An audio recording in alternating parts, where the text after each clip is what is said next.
Hi friends, आज हम quick revision में हिंदी में अपभ्रंश साहित्य के प्रमुख कवि और उनकी रचनाएं देखेंगे। आइए देखते हैं। अपभ्रंश साहित्य, इसकी समय सीमा 500 ईसा से 1000 ईसा मानी गई है। तो आप प्रश्न के अनुसार इम्पोर्टेंट आपका जो टॉपिक में सन है वो पूछा जा सकता है। शुक्ल जी के अनुसार अपभ्रंश नाम का सर्वप्रथम उल्लेख वल्लभी के राजा धारसेन द्वितीय के शिलालेख में मिलता है। तो यहाँ से भी प्रश्न बन सकता है कि अपभ्रंश का जो नाम है वो सर्वप्रथम उल्लेख शुक्ल जी के अनुसार किस शिलालेख में मिलता है। तो राजा धारसेन द्वितीय के शिलालेख में ही मिलता है। तो इसको भी आप याद रखेंगे और मैंने इसको अंडरलाइन दी है। अब अपभ्रंश साहित्य के प्रमुख कवि कौन कौन से हैं, आइए देखते हैं। पहले स्वयंभू, दूसरे पुष्पदंत, तीसरे धनपाल, चौथा जोयंद या जोयंदू, पाँचवें अब्दुल रहमान, छठवें जिंदत सूरी और सातवें राम सिंह। तो आपको अपभ्रंश साहित्य के प्रमुख कवि पता होने चाहिए। आदिकाल के प्रमुख कवि, अपभ्रंश साहित्य के प्रमुख कवि, इनको मिला के भी प्रश्न आ सकता है आपका। तो अगर अलग अलग राइटर आपको जो साहित्य उसके अनुसार पता होंगे तो आप आसानी से आंसर क्लियर कर पाएंगे। आप जो स्वयंभू हैं इनकी रचनाएं कौन कौन सी हैं वो देखते हैं।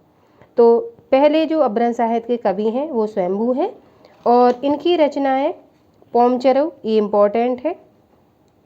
दूसरी ऋठमेय चरऊ, तीसरी पंचमी चरऊ और चौथा स्वयंभू छंदस। तो ये आपको याद रखनी है। आपने पोएम चरऊ ये सुनी हुई होगी, बट पंचमी चरऊ और स्वयंभू छंदस ये आपने शायद नहीं सुनी होगी। तो ये चार रचनाएं आपको याद रखनी इंपॉर्टेंट है। पहला पोएम चरऊ, ये इंपॉर्टेंट है। दूसरी ऋठमेय चरऊ, तीसरी पंचमी चरऊ और चौथा स्वयंभू छंदस।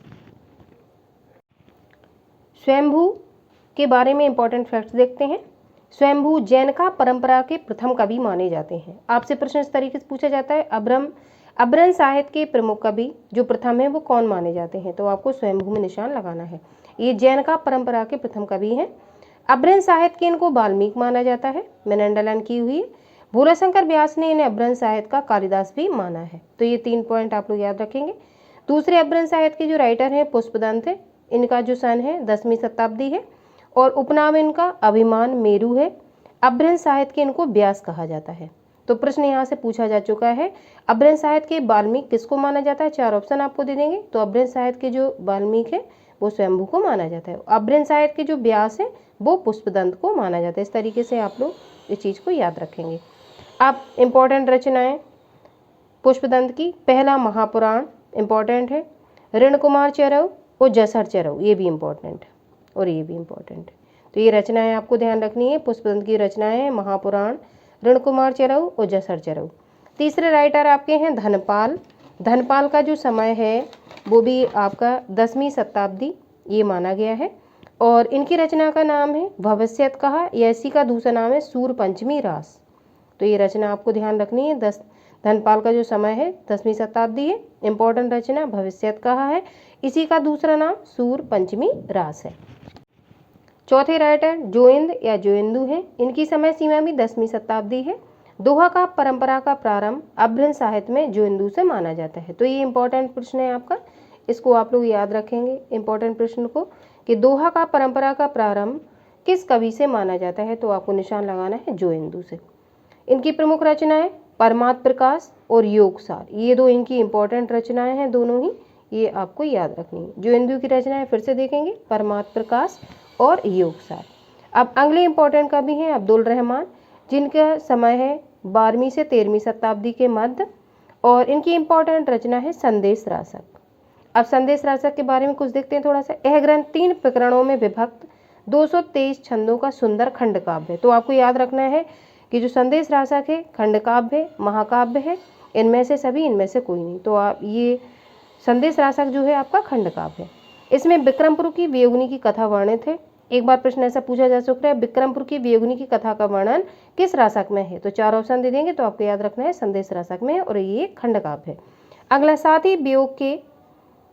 साथ ही वियोग वर्णन में षट ऋतु परंपरा का पालन हुआ है। षट ऋतु मतलब 6 ऋतुओं का वर्णन किया गया है, इसको आपको याद रखना है। तो ऋतु के बारे में भी पूछ सकते हैं। और संदेश राशक में संयोग का वर्णन हुआ है, वेव का वर्णन है, तो आपको याद रखना है वेव का वर्णन हुआ है। कितनी ऋतुओं का समावेश है, तो 6 ऋतुओं का समावेश है। अगला, भारतीय भाषा में रचित किसी इस्लाम धर्म की यह प्रथम रचना है।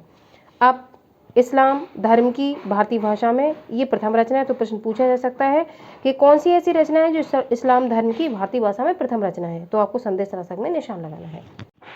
अगली 6वीं, जिनदत्त सूरी, समय है 12वीं शताब्दी। इंपॉर्टेंट रचना है उपदेश रसायन। जिनदत्त सूरी की रचना क्या है, उपदेश रसायन। ये सभी प्रतियोगी परीक्षाओं के लिए इंपॉर्टेंट फैक्ट है। रास का परंपरा का प्रारंभ हुआ, तो जिनदत्त सूरी जी से रास का परंपरा का प्रारंभ माना जाता है। अगले 7वें राइटर इंपॉर्टेंट है राम सिंह, जिनका समय है 12वीं शताब्दी। रचना इनकी पाहुड़ दोहा है। पाहुड़ दोहा में इसमें इंद्रिय सुख और सांसारिक सुखों की निंदा की गई है। तो पाहुड़ दोहा किसकी रचना है, इंपॉर्टेंट राम सिंह की। ये पूछी जाती है हर बार। तो इस तरीके से अभ्रंश साहित्य के हमने आज कवि देखे और उनकी इंपॉर्टेंट रचनाओं के बारे में देखा, और जो कवि हैं उनकी समय सीमा पर भी हमने प्रकाश डाला है। इसी तरीके से इंपॉर्टेंट छोटे छोटे प्रश्न जो क्विक रिवीजन में आपकी हेल्प करेंगे, उनका वीडियो में लाते रहें।